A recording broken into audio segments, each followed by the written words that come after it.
For this event, I was asked to choose 3 honorees, without whom this couldn't have happened. And frankly, it took me about 90 seconds.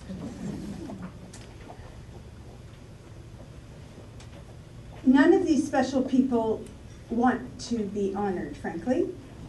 They don't want to be publicly acclaimed for their contributions, and they're only doing it because they love me.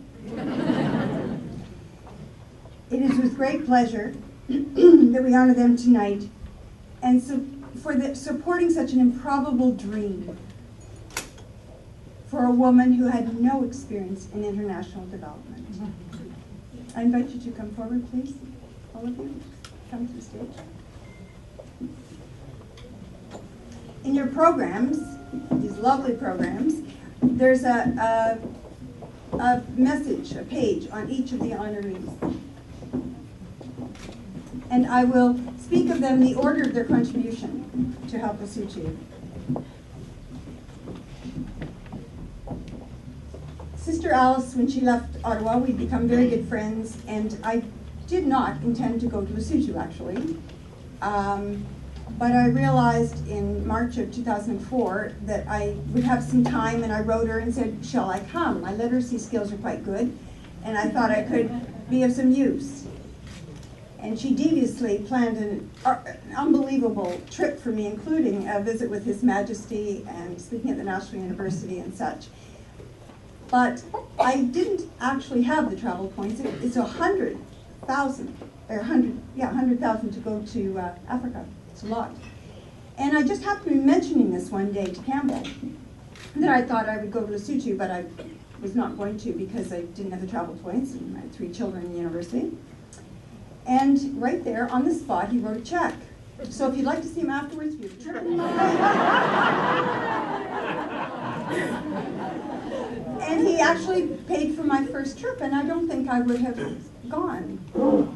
And then subsequently, Joanne twinned a school, Bishop Hamilton, and they have both worked tirelessly for Help Lesotho. Oh, tirelessly for Help Lesotho in so many ways, including our connection with Keller Williams Ottawa, who donate our office space, and Campbell's right down the hall. And I have an abiding appreciation, I'll probably never get over it, for all the support that these 5 people have given me. Words cannot express it. So when I decided to go, I stood up in my church, told people I was going, and said that, you know, I would perhaps appreciate some donations of used school supplies.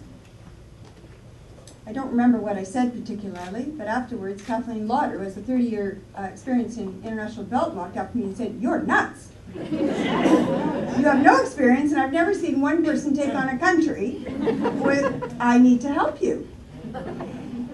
She has been helping me ever since, including authoring a successful bid to CETA. We did a project, a partnership with the Institute on Governance, which paid a salary for me for a while. She surreptitiously, in my second trip, went and got some funding for me to be able to quit my job and work on this full-time, because of course I was working about 20 hours a week already. She has gone to Lesotho twice with that project, and has twinned a school. She and her late daughter, Maylin, had twinned Ridgemont High School. She's done fundraisers and always been there to help when I needed her. Sandra and Paul have been remarkable help. I've known Sandra for years, and we had worked together in a refugee project.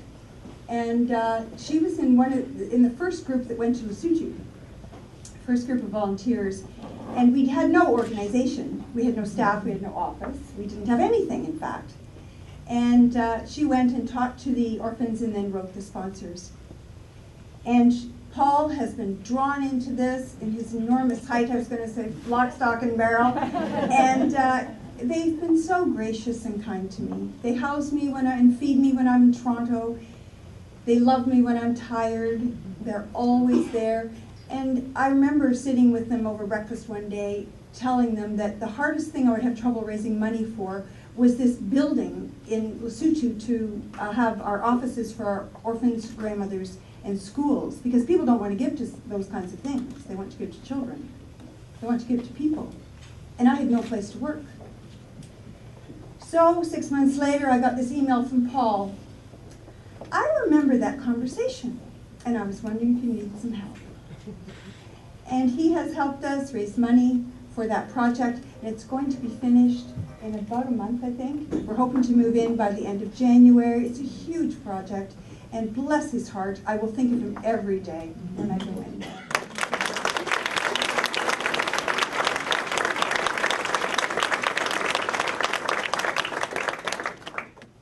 We wanted to give them a present, and I have brought back a wonderful present for you. And the gift is a hand-woven blanket. It's woven from goats from Lesotho. The mohair has been carded, spun, dyed, and woven by disabled women who have their shop right beside where our little office is. It's called the Laribe Craft Center. Their products are outside. We don't take any revenue from the sale of them. They go directly to the craft center, and on each is written their names and a little message from their Lesotho friends. And I brought them back in my suitcase when I came 2 weeks ago.